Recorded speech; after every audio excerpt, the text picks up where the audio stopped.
Selamat datang di Erwin Tametompo Channel. Salam dari kami di Talaut, Tapal Batas Utara NKRI. Berikut ini daftar 5 satuan baru TNI yang baru saja dibentuk di tahun 2022 beserta pemimpinnya.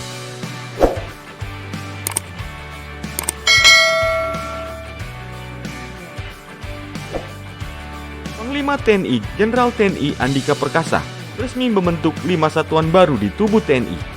Pembentukan satuan baru tersebut tertuang dalam Surat Keputusan Nomor 66/1 Romawi /2022 tentang pemberhentian dari dan pengangkatan dalam jabatan di lingkungan TNI yang ditandatangani oleh Andika Perkasa pada hari Jumat tanggal 21 Januari 2022 yang lalu. Surat keputusan tersebut juga memuat 5 perwira tinggi TNI yang ditunjuk untuk memimpin 5 satuan baru itu. Berikut ini 5 satuan baru di tubuh TNI beserta pemimpinnya. 1. Komando Armada atau Koarmada TNI Angkatan Laut yang dipimpin oleh Laksamana Madya TNI Agung Prasetyawan yang sebelumnya menjabat sebagai Komandan Pusat Hidro-Oceanografi TNI Angkatan Laut.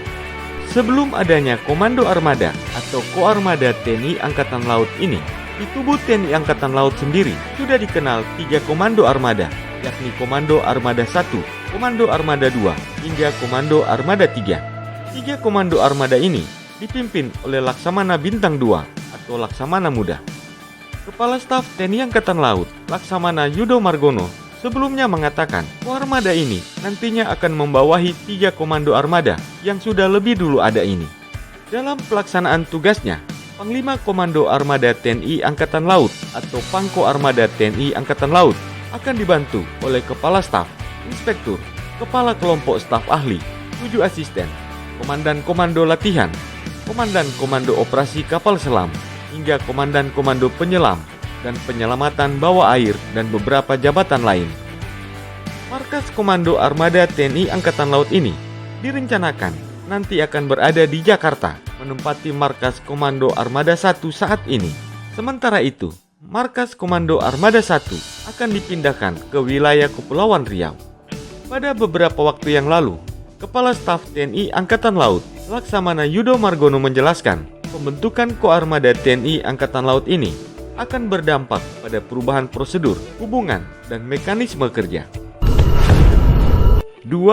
Komando Operasi Udara Nasional atau Korps Utnas TNI Angkatan Udara yang dipimpin oleh Marsikal Madya TNI Andiawan Martono yang sebelumnya menjabat sebagai Danjen Akademi TNI.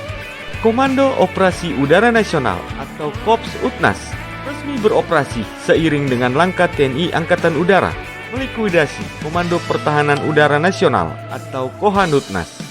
Peresmian Korps Utnas ini dipimpin langsung oleh Kepala Staf TNI Angkatan Udara, yakni Marsikal Fajar Prasetyo di Halim Perdana Kusuma, Jakarta pada hari Jumat tanggal 28 Januari 2022.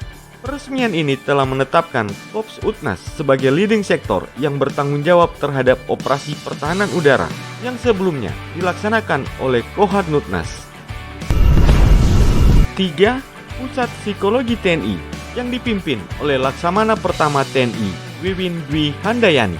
Sebelumnya, Wiwin Handayani menjabat sebagai Kepala Dinas Psikologi TNI Angkatan Laut atau Kadis Spesial. Merujuk pada pasal 26 Peraturan Presiden Nomor 66 Tahun 2019, Pusat Psikologi TNI bertugas menyelenggarakan dukungan dan layanan psikologi secara terpadu dan integratif dalam rangka pelaksanaan tugas pokok TNI.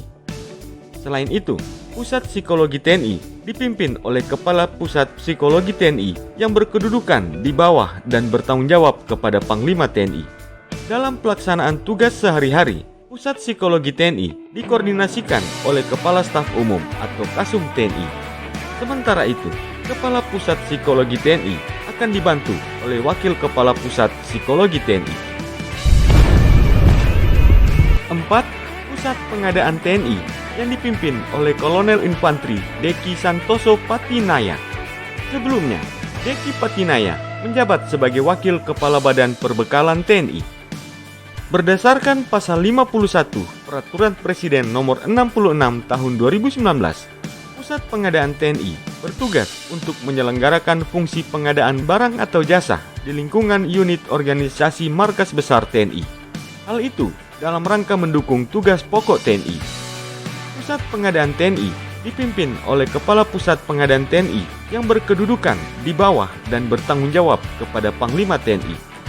Dalam pelaksanaan tugas sehari-hari, Pusat Pengadaan TNI dikoordinasikan oleh Kepala Staf Umum atau Kasum TNI. 5. Pusat Reformasi Birokrasi TNI yang dipimpin oleh Kolonel Penerbang Rudi Faisal. Sebelumnya, Rudi Faisal menjabat sebagai Paban 7 Reformasi Birokrasi Strenum TNI.